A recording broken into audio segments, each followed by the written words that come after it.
সারা দেশে হচ্ছে থেমে থেমে বৃষ্টি। ৬ বিভাগে অতি ভারী বৃষ্টির পূর্বাভাস। চট্টগ্রাম বোর্ডে আজকের এইচএসসি পরীক্ষা স্থগিত।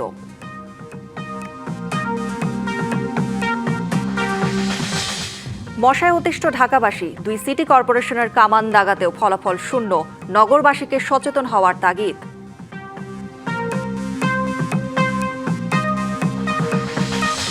বিটিএল গ্রুপের সিইও মির্জা আবুল বাশারের প্রতারণার জাল দেশ জুড়ে। তিনি জেলে থাকলেও বন্ধ হয়নি চক্রের কারবার।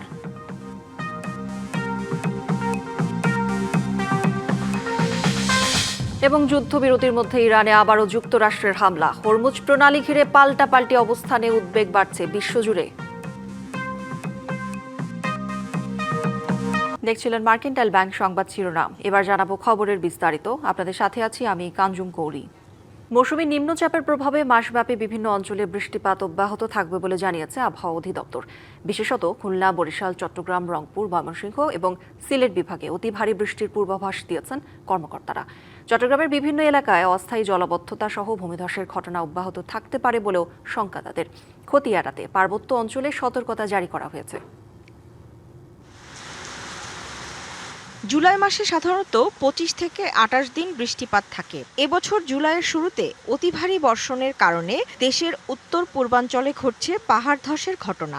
একই সাথে বন্যার সতর্কতাও দেওয়া হয়েছে কয়েকটি জেলায়। আবহাওয়াবিদরা বলছেন, খুলনা, বরিশাল, চট্টগ্রাম, রংপুর, ময়মনসিংহ ও সিলেট বিভাগে অতি ভারী বৃষ্টির সাথে ভূমিধসের ঘটনা ঘটতে পারে। ভূমিধসটা যদি হয়, তার মাঝে যদি আবার বৃষ্টি কন্টিনিউ করে আর কয়েকদিন, বিপজ্জনক অবস্থা সেটাকে আরেকটু বাড়ায় দিবে। তো এই জন্য আমরা হেভি রেইনফল যখন হবে তার ২-১ দিন আগে আমরা উল্লেখ করে দিই যে এখানে ভূমিধস হতে পারে কিংবা জলাবদ্ধতা তৈরি হতে পারে। স্থানীয় প্রশাসন তার নির্দিষ্ট সময় বা নির্দিষ্ট আওতার মধ্যে যা ব্যবস্থা নেওয়া দরকার সেটা উনি নেন। বর্তমানে দেশের সব নদ নদীর পানি বিপদসীমার নিচে প্রবাহিত হচ্ছে। তবে বন্যা পূর্বাভাস কেন্দ্র বলছে, আগামী কয়েকদিন বন্যা ও প্লাবনের ঝুঁকিতে বান্দরবান, কক্সবাজার, খাগড়াছড়ি, ফেনী, লক্ষ্মীপুর, নোয়াখালী, লালমনিরহাট ও নীলফামারী জেলার নিম্নাঞ্চল। বর্তমানে দেশের সকল নদ নদীর পানি সমতল বিপদসীমার নিচ দিয়ে প্রবাহিত হচ্ছে।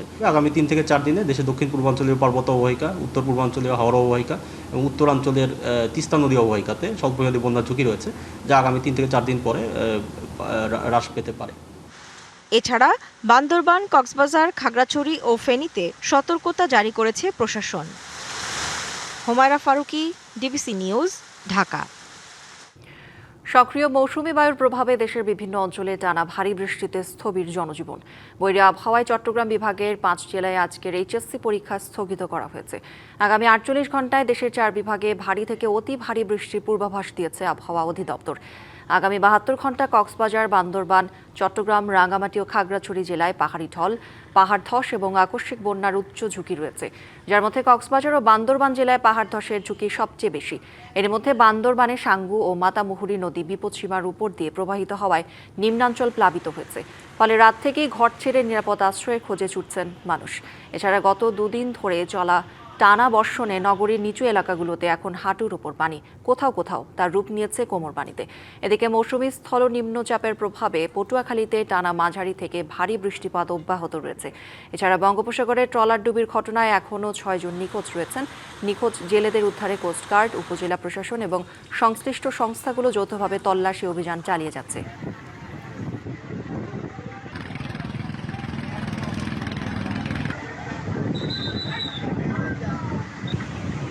পটুয়াখালীতে চলছে টানা বৃষ্টি। সেখান থেকে পরিস্থিতি জানাতে যুক্ত হচ্ছেন সহকর্মী মাহমুদ হাসান রায়হান।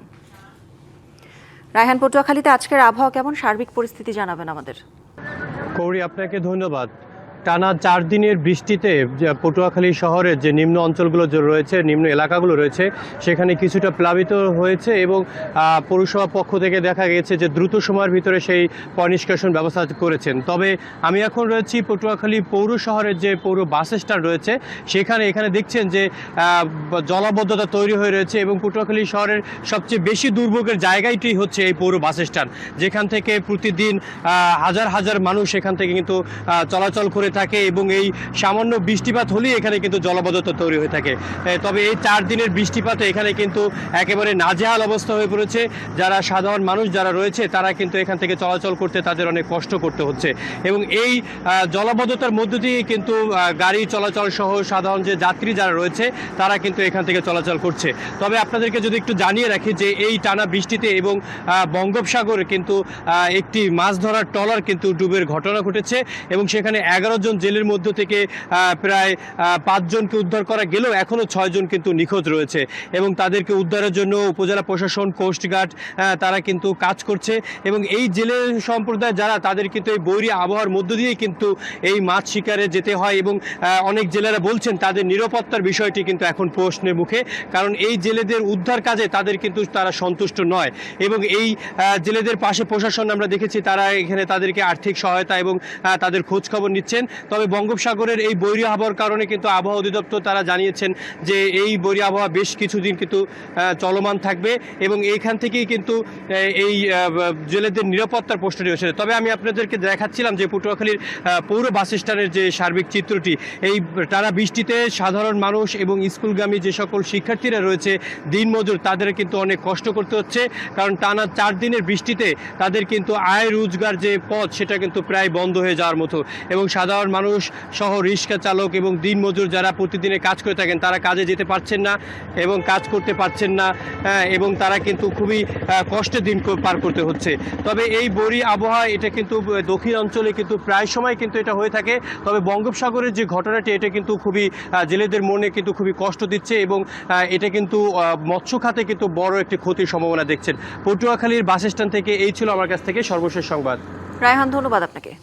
রাজধানীর মিরপুরে গুলিবিদ্ধ হয়েছেন স্বেচ্ছাসেবক দলের এক নেতা। আহত সাইফুল ইসলাম সিজু ঢাকা মেডিকেল কলেজ হাসপাতালে চিকিৎসাধীন। এ ঘটনায় একজনকে আটক করেছে পুলিশ। মঙ্গলবার রাত 9:30টার দিকে মিরপুর 10 নম্বর চৌরঙ্গি মার্কেটের গলিতে এই ঘটনা ঘটে। প্রত্যক্ষদর্শীরা জানান নিজ অফিসের সামনে দাঁড়িয়েছিলেন সিজু। এ সময় জাকির হোসেন শান্তর নেতৃত্বে 3-4 জনের একটি দল গুলি ছুড়লে সিজুর পায়ে ও কোমরে 2টি গুলি লাগে। তবে পালিয়ে যাওয়ার সময় শান্তকে ধাওয়া করে ধরে ফেলে এলাকাবাসী।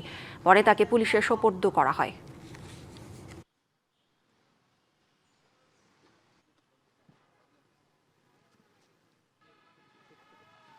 ঢাকায় প্রকট আকার ধারণ করেছে মশার উপদ্রব। অতিষ্ঠ হয়ে উঠছে নগরবাসী। উষ্ণ আবহাওয়া আর বাতাসে জলীয় বাষ্প বৃদ্ধির সাথে পাল্লা দিয়ে বাড়ছে মশার বিস্তার। মশা নিয়ন্ত্রণে সিটি কর্পোরেশন নানা পদক্ষেপ ও আয়োজনের ঢাকঢোল পেটালেও ফলাফল অন্তঃসার শূন্য। কর্তৃপক্ষ বলছে মশক নিয়ন্ত্রণে সংশ্লিষ্ট কর্তৃপক্ষের পাশাপাশি ব্যক্তি পর্যায়েও সবাইকে সক্রিয় হতে হবে। ডিএসসিসি ও ডিএনসিসি সূত্র মতে 2025-26 অর্থ বছরে বাজেটে মশা মারতে 45 কোটি টাকা বরাদ্দ রাখে ডিএসসিসি। আর ফগার, হুইল, স্প্রে মেশিন পরিবহনে পরে আরও 1,50,00,000 টাকা বরাদ্দ বৃদ্ধি করে সংস্থাটি।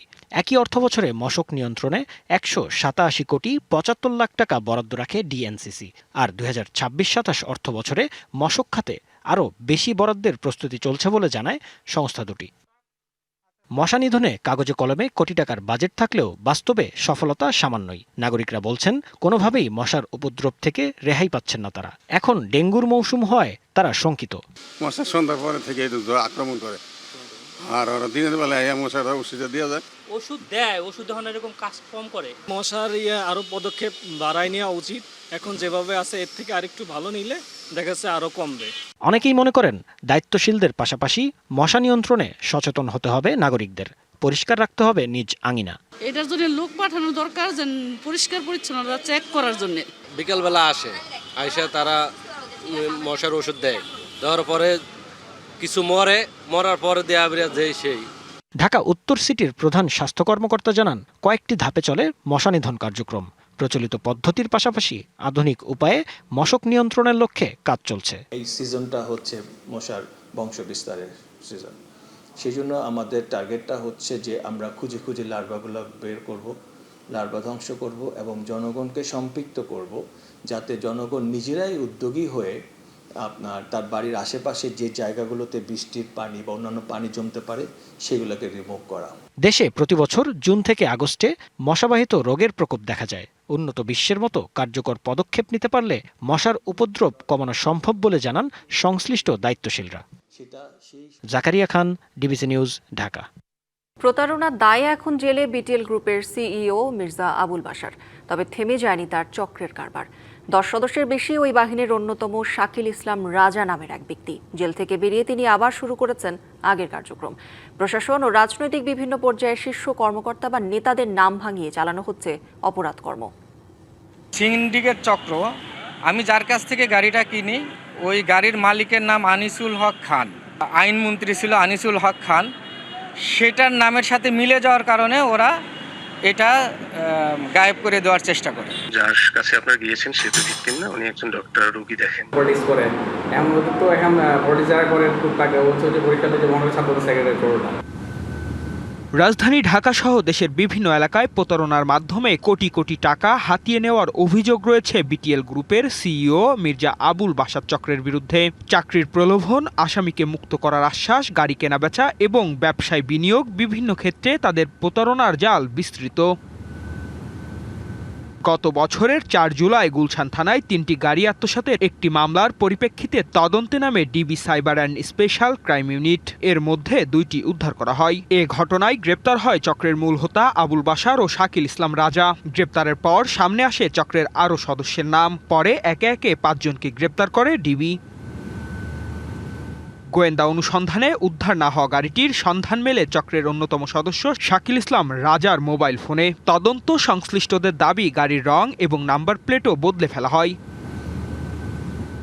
গাড়ির মালিকের অভিযোগ, ব্যাংক ঋণ থাকায় মালিকানা পরিবর্তন না করে তিনি একটি রেন্টে কার প্রতিষ্ঠানে ভাড়াই দিয়েছিলেন। সেখান থেকে শাকিল নামের এই ব্যক্তি গাড়িটি ভাড়া নেওয়ার পর সেটি হারিয়ে যাওয়ার কথা জানান। ব্যাংক লোন থাকার কারণে গাড়ির নামটা আমি এখনো পরিবর্তন করতে পারি নাই। আমি ব্যাংকের কিস্তি 1,27,000 করে প্রতি মাসে দিয়ে আসতেছি এবং এই কিস্তির টাকা দিতে দিতে তো আমি অলরেডি মোটামুটি সর্বহারা বলা চলে। লাস্ট টাইম যার কাছে গাড়িটা ছিল তার নাম হচ্ছে শাকিল ডিজিএফআই পরিচয় দিয়ে এই গাড়িটা নিয়ে যায়। তারপরে ও যখন গ্রেপ্তার হয় এবং 2বার রিমান্ডে আনে, রিমান্ডে সে স্বীকারোক্তি দেয় যে গাড়িটা আমি 50 লাখ টাকা দিয়ে কিনছি, এই গাড়িটা আমার কাছে আছে কিন্তু আমি গাড়িটা দিব না। গাড়ির কাগজে মালিক হিসাবে আনিসুল হক খানের নাম থাকায় প্রতারক চক্র সেটিকে সাবেক আইনমন্ত্রীর গাড়ি ভেবে গায়েব করে ফেলে বলে তার অভিযোগ। আমি যার কাছ থেকে গাড়িটা কিনি ওই গাড়ির মালিকের নাম আনিসুল হক খান। তো আনিসুল হক খান হওয়ার কারণে সাবেক যে ফ্যাসিস্ট আইনমন্ত্রী ছিল আনিসুল হক খান, সেটার নামের সাথে মিলে যাওয়ার কারণে ওরা এটা গায়েব করে দেওয়ার চেষ্টা করে। শাকিল হচ্ছে ওর বোনের জামাই, একজন হচ্ছে নাম ডাক্তার রাসেল। সে বলছে যে আমার শালা এই গাড়িটা আনছে, কোথা থেকে আনছে আমি জানি না, তবে এই গাড়িতে উঠছি, আমি মাওয়াতে গেছি, ইলিশ খাইতে গেছি। বর্তমানে জামিনে মুক্ত অভিযুক্ত শাকিলের সন্ধানে তার বোন জামাই ডাক্তার রাসেলের কাছে গেলে তিনি কিছু জানেন না বলে দাবি করেন। আমি গাড়ি আছে ওর গাড়ি ওই এগুলো পরে আমার সাথে একটু কমিউনিকেশন গ্যাপ আছে। এখন একটু আমি টেকনিক্যালি একটু অ্যাভয়েড করে চলে, আমার বাসা খুব বেশি আসে না, আমিও দরকার না হলে খুব বেশি যাওয়া হয় না। চেম্বার থেকে বের হওয়ার কিছু সময় পরে ঘটে আরেক ঘটনা। হোয়াটসঅ্যাপে একটি টেলিটক নাম্বার থেকে ফোন আসে এই প্রতিবেদকের কাছে। পুলিশ সদর দপ্তরের ছবি সংবলিত ওই নাম্বার থেকে ডাক্তার রাসেলের কাছে যাওয়ায় নানা ধরনের ভয়ভীতি দেখানো হয়। যার কাছে আপনারা গিয়েছেন সে তো ভিকটিম না, উনি একজন ডক্টর, রোগী দেখেন। ওখানে আসলে আমরা মনে করি আমাদের সাংবাদিক বা পুলিশ, আমরা চাইলে আমরা প্রশাসন তাকে বলতে পারতাম না, জিজ্ঞাসা করতে পারতাম। সেক্ষেত্রে তো আমরা অন্যজনকে হয়রানি করতে পারিনি। ডিবি বলছে গ্রেপ্তারকৃতদের জিজ্ঞাসাবাদ এবং যারা জামিনে রয়েছে সবার উপরেই নজরদারি অব্যাহত আছে। এই মামলার ঘটনায় 3টি গাড়ি তসরুফের যে ঘটনা আছে সেখান থেকে ইতিমধ্যে 2টি গাড়ি আমরা রিকভার করেছি এবং আরও একটি গাড়ি রিকভার করার প্রচেষ্টায় আছি। এদেরকে আইনের কাঠগড়ায় নিয়ে আসার জন্য আমাদের সব ধরনের প্রচেষ্টা, তদন্ত, অভিযান এগুলো অব্যাহত আছে এবং থাকবে। আইনজীবীর মতে একই ধরনের একাধিক মামলায় অভিযুক্তদের জামিন পাওয়ার বিষয়টি আরও গুরুত্ব দিয়ে দেখা প্রয়োজন। দ্রুত পুলিশ রিপোর্ট দিতে পারে এবং সেই মামলাগুলো যদি ট্রায়ালের মাধ্যমে নিষ্পত্তি করে সাজা নিশ্চিত করা যায় তাহলে আপনার এই অপরাধগুলো কমবে বলে আমি বিশ্বাস করি। কারণ একটা মামলা যদি দীর্ঘদিন বিচার না হয় স্বাভাবিকভাবেই সে জামিন পেয়ে যাওয়ার একটা সুযোগ তৈরি হয়। একই সঙ্গে এই চক্রের বিরুদ্ধে কার্যকর ব্যবস্থা নিতে প্রশাসনকে আরও সক্রিয় হওয়ার পরামর্শ দেন তিনি। Partha Saha, DBC news, Dhaka. মধ্যপ্রাচ্যে যুদ্ধ পরিস্থিতির কারণে কয়েক মাস আগে বন্ধ হয়েছিল ঢাকা কুয়েত ঢাকা রুটে বিমান বাংলাদেশ এয়ারলাইন্সের ফ্লাইট, কিন্তু পরিস্থিতি স্বাভাবিক হওয়ার পর একে একে বিদেশি এয়ারলাইন্সগুলো ফ্লাইট চালু করলেও এখনও আকাশে দেখা মিলছে না জাতীয় পতাকাবাহী বিমান বাংলাদেশ এয়ারলাইন্সের। এতে অন্য এয়ারলাইন্সের উচ্চ ভাড়া গুনে দেশে যাতায়াত করতে বাধ্য হচ্ছেন কুয়েতে বসবাসরত প্রায় 3.5 লাখ প্রবাসী বাংলাদেশি। ইরান যুক্তরাষ্ট্র ইসরায়েল সংঘাতের প্রভাবে 28 ফেব্রুয়ারি কুয়েত সরকার নিরাপত্তার স্বার্থে আকাশপথে বিধিনিষেধ আরোপ করলে বাতিল হয় বিমান বাংলাদেশ এয়ারলাইন্সের নির্ধারিত ঢাকা কুয়েত ঢাকা রুটের ফ্লাইট। যুদ্ধকালীন সময়ে বাংলাদেশ বিমান বন্ধ ছিল, প্রায় অন্যান্য বিমানও বন্ধ ছিল। এরপরে যুদ্ধ এখন বর্তমানে শেষ পর্যায়ে। কুয়েত সরকার অনুমোদন দেওয়ার পরও কেন বিমান বাংলাদেশ এখনো চলতেছে না? আমরা এখানে প্রায় 3.5 লক্ষ প্রবাসী, আমাদের যাতায়াত ব্যবস্থা খুবই কষ্ট হয়ে যাচ্ছে। সম্প্রতি মধ্যপ্রাচ্যের যুদ্ধ পরিস্থিতি কিছুটা স্বাভাবিক হলে 17 জুন থেকে কুয়েত কর্তৃপক্ষ বিদেশি বিভিন্ন এয়ারলাইন্সকে ফ্লাইট পরিচালনার অনুমতি দেয়। বিভিন্ন দেশের বিমান সংস্থা কুয়েতে নিয়মিত ফ্লাইট শুরু করলেও সেই তালিকায় নেই বিমান বাংলাদেশ এয়ারলাইন্স। হজের মৌসুমের পরে বাংলাদেশ বিমান কুয়েতে আবারও চলাচল শুরু করবে, কিন্তু বর্তমানে বিমান চলাচল শুরু না হওয়ার জন্য কুয়েত এয়ারওয়েজ এবং জাজিরা এয়ারওয়েজের টিকিটের দাম বাংলাদেশে যাওয়ার এবং আসার জন্য অনেক বেড়ে গিয়েছে। জাতীয় এয়ারলাইন্সের ফ্লাইট বন্ধ থাকায় ঢাকা কুয়েত রুটে টিকিটের দাম কয়েক গুণ বেড়ে গেছে বলে অভিযোগ প্রবাসীদের। এতে সবচেয়ে বেশি বিপাকে পড়েছেন নিম্ন আয়ের শ্রমজীবী বাংলাদেশিরা। গত জুনের 9 তারিখে বাংলাদেশ বিমান যখন শিডিউল দিয়েছিল, শিডিউল বন্ধ হয়ে যাওয়ার পরে অন্যান্য বিমানের গুলোর 12 দ্বিগুণ করে ফেলছে, তাতে করে এখন যাত্রীদের অনেক ভোগান্তির শিকার হতে হয়। ট্রাভেল এজেন্সিগুলো জানায় বিমান বাংলাদেশ এয়ারলাইন্সের ফ্লাইট বন্ধ থাকায় এই রুটে প্রতিযোগিতা কমে গেছে। সেই সুযোগে অন্য এয়ারলাইন্সগুলো টিকিটের ভাড়া উল্লেখযোগ্যভাবে বাড়িয়েছে। জাপানের মতো দেশে বাংলাদেশ বিমান চলতেছে, অথচ মধ্যপ্রাচ্যে কুয়েতের মতো একটা রাষ্ট্রে বাংলাদেশ বিমান বন্ধ করে রাখছে। আমাদের 3.5 লাখ প্রবাসী অনেক ভাড়া দিয়ে বাংলাদেশে যেতে হচ্ছে। এদিকে সম্প্রতি বিমান বাংলাদেশ এয়ারলাইন্সের ঊর্ধ্বতন কর্মকর্তাদের ভার্চুয়াল বৈঠকে জাপান, ম্যানচেস্টার ও কুয়েত রুটের ফ্লাইট পরিচালনা নিয়ে আলোচনা হয়েছে। পরে জাপান ও ম্যানচেস্টার রুটে ফ্লাইট পরিচালনার সিদ্ধান্ত কার্যকর হলেও কুয়েত রুটে এখনো কোনো ঘোষণা আসেনি। বিমান বাংলাদেশ এয়ারলাইন্স বন্ধ থাকার পরে এখন কুয়েত এয়ারপোর্ট চালু হওয়ার পরে বিভিন্ন এয়ারলাইন্স চালু আছে। বাংলাদেশ এয়ারলাইন্স কিসের জন্য চালু নাই তা বাংলাদেশ প্রবাসী বাংলাদেশিরা জানার জন্য উৎসাহিত। বাংলাদেশের অন্যতম গুরুত্বপূর্ণ শ্রমবাজার কুয়েত, প্রায় 3.5 লাখ বাংলাদেশি কর্মরত এ দেশে। দ্রুত এই রুটে বিমানের ফ্লাইট চালুর দাবি তাদের। DBC news desk. সংবাদে এই ছিল এখনকার মতো। ডিবিসি নিউজের সংবাদগুলো পড়তে ভিজিট করুন dbcnews.tv আর ভিজিট করুন ডিবিসির ফেসবুক পেজ এবং ইউটিউব চ্যানেল। ডিবিসির সঙ্গেই থাকুন।